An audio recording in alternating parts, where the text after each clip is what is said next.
nowadays is often the primary tool that could potentially benefit. Yeah. My lords, as usual, the noble Lord Alan of Hallam has explained, I think, with some nuance, the trickiness of this area, which at first sight appears obvious and black and white, but isn't quite. So I just want to explore some of these things. Many decades ago, I ran a drop-in centre for the recovering mentally ill, and I remember the first time I came across a group of young women who'd completely cut themselves up. And the shock of it, I just didn't, it was a world I didn't know, but it was, at that time, decades ago, a very small world. It was a very minor problem in society, a serious one. Decades later, and going around doing lots of talks, particularly in girls' schools, where I'm invited to speak, I suddenly discovered that whole swathes of young women were doing something that had been considered a mental health problem, hidden away very often, and suddenly people were talking about a social contagion of self-harm happening in the school, similar discussions about eating disorders, not just being an individual mental health problem, but that it kind of grew amongst a group. So there's, I think, and now we have the situation of suicide sites, which are just phenomenal, exploiting that those vulnerabilities. This is undoubtedly a social problem of some magnitude that I do not in any way want to minimise. I'm just not sure exactly how legislation can resolve it, or whether it will, even though I do agree that there are certain things it could do. But some of the problems that we have, that has already kind of been alluded to, really came to home when I read about when Instagram brought in some rules on self-harm material that ended up removing posts by survivors of self-harm discussing their illness. And I read a particular story in the Coventry Evening Telegraph, and as I ran the drop-in centre recovery mentally ill in Coventry, I was always interested. A young woman had some photographs taken down from Instagram because they contained self-harm images of her scars. And so this young woman, Marie from Tile Hill, who who suffered these problems and wanted to share it with all the other young people, because she felt that the picture showing her scars would help others recover, because she had got over it, and she was basically saying they're healing. In other words, it was a kind of self-help group by users online, and yet that was taken down. So my usual problem of what looks to be a clear-cut case, there are complexities, it can lead to problems of censorship of a sort, and I was really pleased that the noble Baroness Finlay stressed that point about definitions, because certainly search engines and people like Google have raised the problem of concern and worry that people looking for help, or even looking to write an essay on suicide or assisted suicide or whatever, will end up not being able to find appropriate material. So that's that.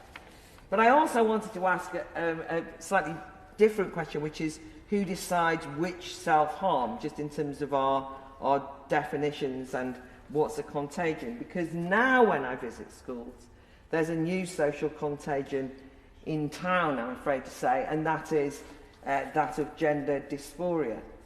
The polling for a newly published report, Show, Tell and Leave Nothing to the Imagination by Joanne Nadler, that just come out.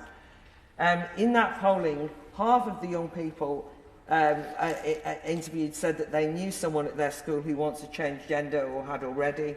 1 in 10 say they want to change their gender.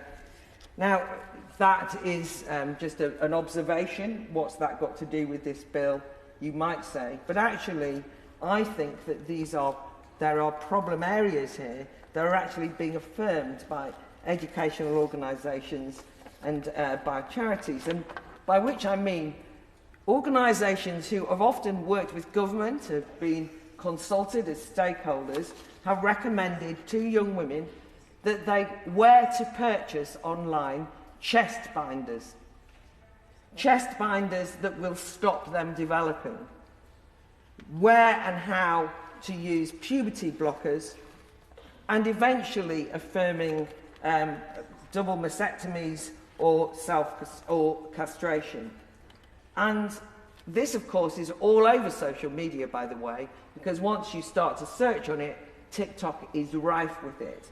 Algorithmically, as we are reminded all the time to think about systems, once you've had a look at it, it's everywhere, and it's everywhere. And my point then is that this is affirmed socially.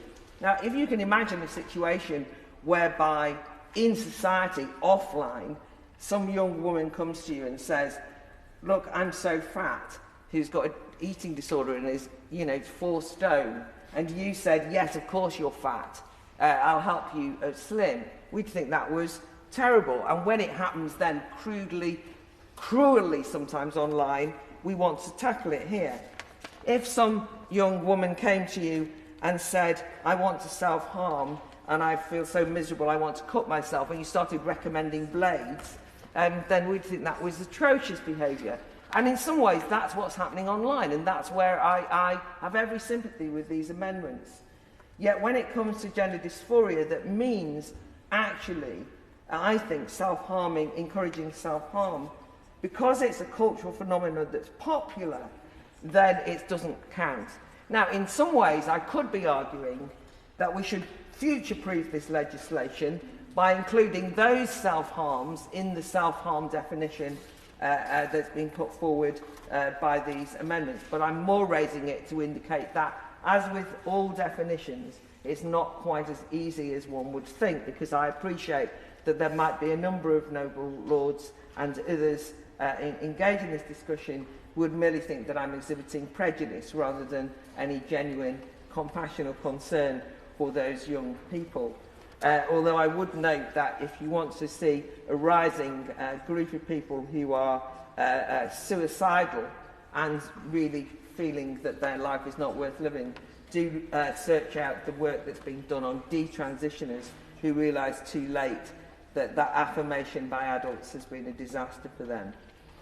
I therefore wanted to also ask, in terms of the amendment suggesting another advisory committee with experts to advise Ofcom in terms of how we regulate such harms, that we are at least cautious about which experts. As I say, I think that some of the expert bodies, and to mention some of them, like Mermaids, that's become controversial, that has actually been advocating some of those self-harms, in my opinion, is now subject to a Charity Commission investigation and so on, have been on bodies such as this advising about young people, and I wouldn't think that was appropriate. So I just ask that there is some consideration given to which experts there would be on such bodies. I also rise to